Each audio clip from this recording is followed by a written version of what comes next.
The sound that stopped Dean Martin cold wasn't music or applause.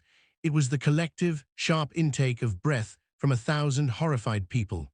It was a sound that cut through the backstage murmur of clinking glasses and distant laughter, a sonic punch that meant one thing in the vocabulary of performance: disaster. He was backstage, a glass of scotch in hand, the familiar pre-show calm settling around him. He was waiting for Sammy's set to finish so they could head out for a late dinner, maybe catch another act across the strip. The walls of the Sands Hotel were supposed to keep the world of the audience separate from the world of the performer, but some sounds are too powerful, too primal, to be contained by plaster and wood. This gasping inhalation of a crowd is one of them. In Vegas, you learn the language of crowds. Laughter is success, applause is approval. A rustling silence can mean boredom, but a synchronized, sharp gasp, that is the sound of a line being crossed. It's the sound of witnessing something that violates the unspoken contract of entertainment. And as Dean Martin pushed open his dressing room door, the cool air of the hallway hitting his face, he was about to discover that his closest friend was on the wrong side of that line, facing down a man who not only made the rules, but owned the very ground they stood on. You see, to grasp the full, terrifying gravity of that moment on a Las Vegas stage in the spring of 1964, you can't just jump to the punch. You need to understand the three titanic forces that were colliding in that spotlight. First, the unparalleled, revolutionary talent of Sammy Davis, Jr. Second, the brutal, unchallenged power of organized crime that was the true engine of the city. And third, the unbreakable, dangerous, and deeply human bond of the Rat Pack, a bond that was about to be tested in blood and courage. Sammy Davis, Jr. wasn't just a star, he was a phenomenon, a kinetic explosion of energy that redefined what a performer could be. A master of song, dance, comedy, and impersonation, he could hold an audience in the palm of his hand, commanding any stage he walked onto with a voltage that few could match. He was, as critics called him, the world's greatest living entertainer. Yet the moment he stepped off that stage, America in 1964 forced him into a box he defiantly refused to accept. He was a black man married to a white Swedish actress, May Britt, in a time of searing, hateful controversy. He faced vile hate mail, death threats, and the humiliating paradox of headlining at luxurious hotels where he was forbidden from staying in the guest rooms or eating in the restaurants. He performed for audiences that would cheer him and then deny him service at a side door. His shield, however, was his brotherhood. Frank Sinatra, Dean Martin, Peter Lawford, and Joey Bishop, the Rat Pack. They had made a silent but potent pact. To target Sammy was to target them all. It was a powerful deterrent in the showbiz world, a layer of protection, but it was not absolute. It was a social shield, and it was about to meet a force that operated beyond society's rules, raw criminal power. It was no match for the kind of man who now rose from a third-row table, his face a mask of drunken fury. This man, let's call him Victor Rossi, though his real name is lost to the whispered lore of the era, wasn't just a wealthy, connected guest. He was a pillar of the underworld machinery that made Las Vegas spin. He had a direct financial stake in the very casino they were performing in, his influence woven into the fabric of the Sands. His power wasn't about fame, it was about fear. He was known for a volcanic temper, a fuse notoriously shortened by expensive whiskey. And he held a particular, venomous grudge against comedians who dared to joke about his world, seeing it not as humor, but as a profound disrespect, an insult to the closed, silent order he represented. 3 nights prior, Sammy had told a mild, offhand joke, a simple line about negotiating with my friends in the hospitality business. The room had roared with understanding laughter. Victor Rossi had not laughed. He had sat in the darkness, sipping his drink, and stored the perceived slight away. It festered. In Vegas, real power wore a suit and operated in the silence between the notes. It was the quiet man in the corner booth who never gambled, the unassuming owner who never raised his voice. Rossi had the suit, but he lacked the silence. His power was intertwined with a personality that was fundamentally insecure, volatile, and dangerous. Now on this Friday night, the Copa room was packed to the rafters. The air was thick with cigarette smoke and the buzz of anticipation. Sammy was midway through his act, a human dynamo in a gleaming sequin jacket, the spotlight tracing his every move. He was deep into his impression of Frank Sinatra, capturing the chairman's signature phrasing and swagger when a hulking figure detached itself from the shadows of the third row and climbed the steps to the stage. The movement was deliberate, heavy. At first, a few tables thought it was a planned skit, a celebrity cameo. Then they saw it, the confusion that flashed across Sammy's face, the way his singing faltered for a half beat. This was no act. The band, sensing the shift, let their music die an uncertain death. "You think you're a comedian?" Rossi's voice, thick with drink and malice, didn't need a microphone. It carried on a wave of stunned silence. "You think you can laugh at me?" A profound, awful silence swallowed the room. 3,000 people became a single held breath. Sammy, the consummate professional, tried to defuse the bomb. He raised his hands, a placating gesture. "Victor, come on, it was just a joke. I kid everyone. I kid Frank, I kid Dean, I kid myself." He forced a smile, hoping to find a sliver of shared humanity. "You're not everyone's equal," Rossi spat back, the words dripping with contempt. And then he did the unforgivable. He unleashed a racial slur, vicious and loud, a word designed to degrade and dominate, that seemed to suck the oxygen from the entire building. The air in the room changed. It became charged, heavy, and unbearably tense. Sammy's entire posture transformed in an instant. The performer vanished, replaced by a man staring down pure hatred. The smile was gone.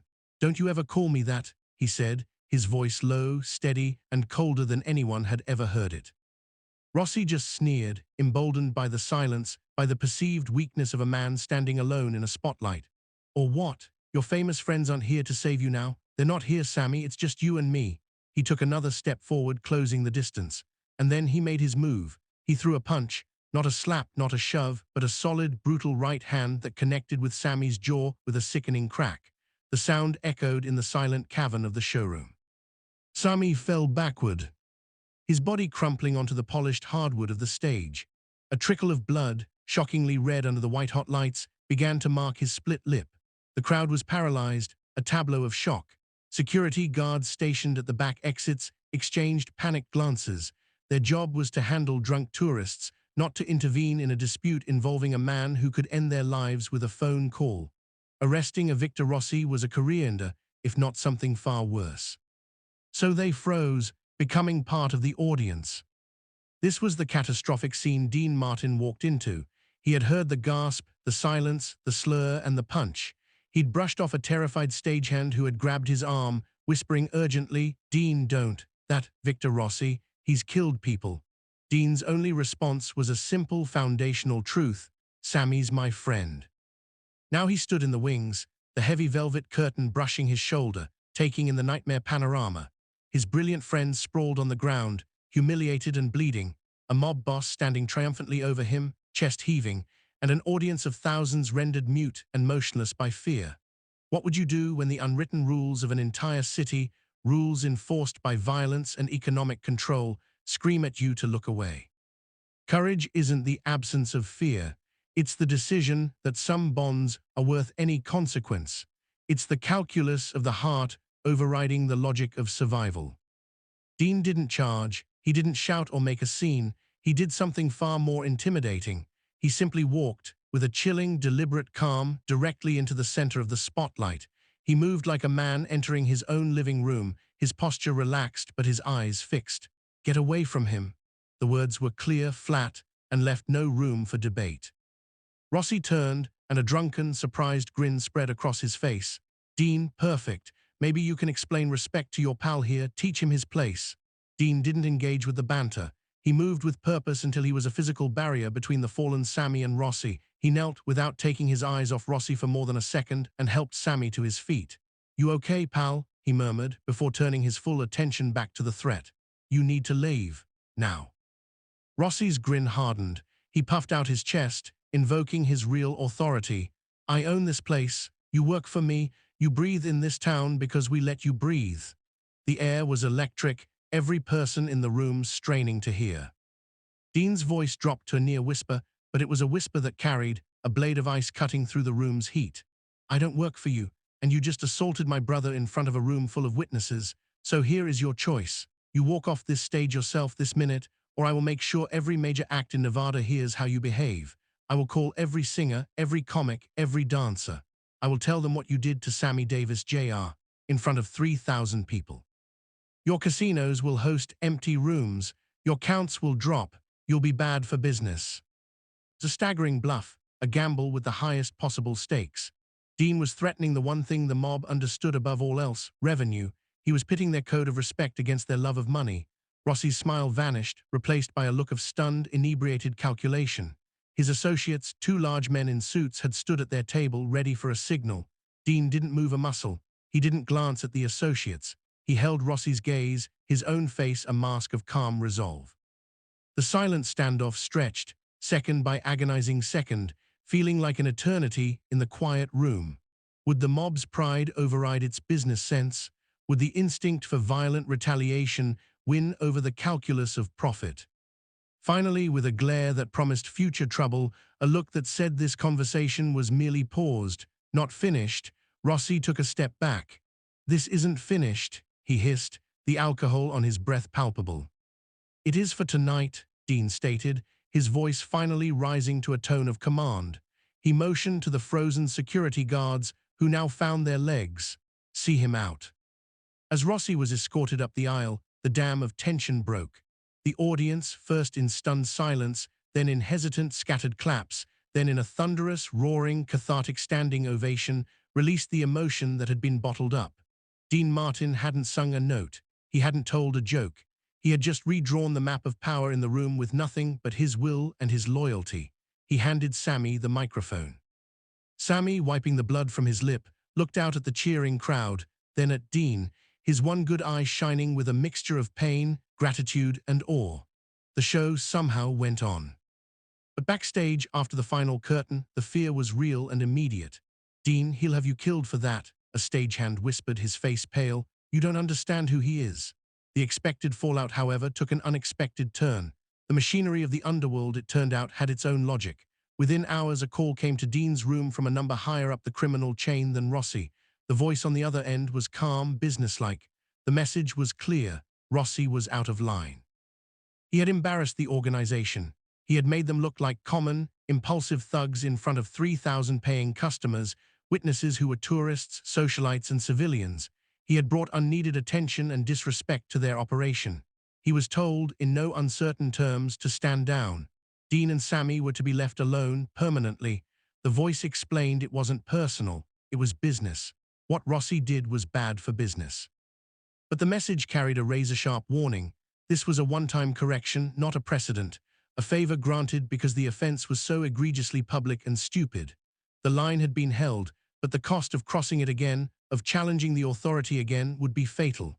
They had sided with Dean this time because he was right, and because being right was, for once, good for the bottom line.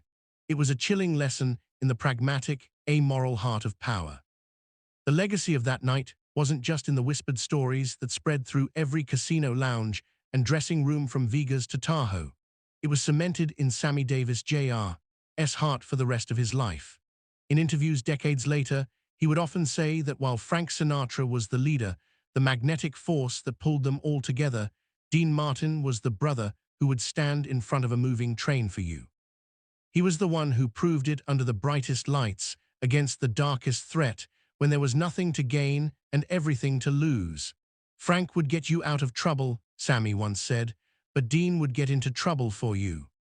That evening in 1964 taught a stark, unforgettable lesson about loyalty in a town built on transactions. It proved that even in a place ruled by hidden hands and cold calculations, the visible, defiant act of protecting a friend, an act of pure human principle, could, just for one night, change the rules. It revealed that sometimes the most powerful currency isn't fear or money, but the unwavering certainty of where you stand and who stands with you. The echo of that night is a reminder that in the face of overwhelming power, a single act of conscious bravery can become a legend, not because it changed the system, but because it proved the system didn't own every soul in the room. If you were moved by this story of defiant loyalty in the glitzy, gritty heart of old Vegas, do us a favor and like this video. It helps us bring more untold stories of principle and courage to this channel, Winds of Thought. And tell us in the comments below, when have you seen someone stand up for what was right against impossible odds? Where have you witnessed loyalty triumph over fear?